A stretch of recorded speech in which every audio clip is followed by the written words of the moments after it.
jusque dans les terrains où Branham avait prêché à Durban. Amen. Lorsque tu y arriveras, ne faites rien. Tu verras toi-même la colonne de feu venir avec les yeux.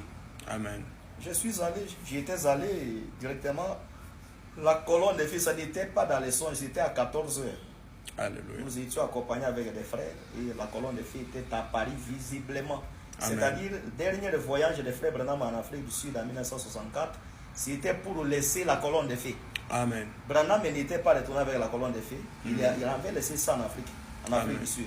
Si la colonne de feu là était à Paris, au Congo, sous la forme de la colonne de feu sur ma tête, ça allait être faux. Amen. Parce que selon la prophétie, il avait fallu que ça soit en Afrique du Sud. Amen. Et c'est pour cette raison beaucoup de mes frères du message ne comprenaient pas.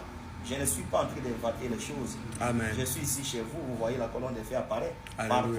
C'est-à-dire, sans la colonne de feu, tu n'es pas quelqu'un du message. Amen. Donc c'est la colonne de feu qui est notre patrimoine.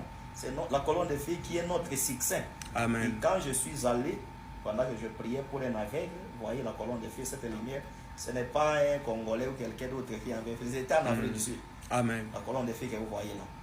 Beaucoup de gens ont mis beaucoup de doutes. On a amené cette colonne de feu jusqu'en Amérique. Ça se trouve même dans les maisons de Joseph Branham, tous les gens là, même dans leur église, ils ont ça, la colonne de feu là. Je suis allé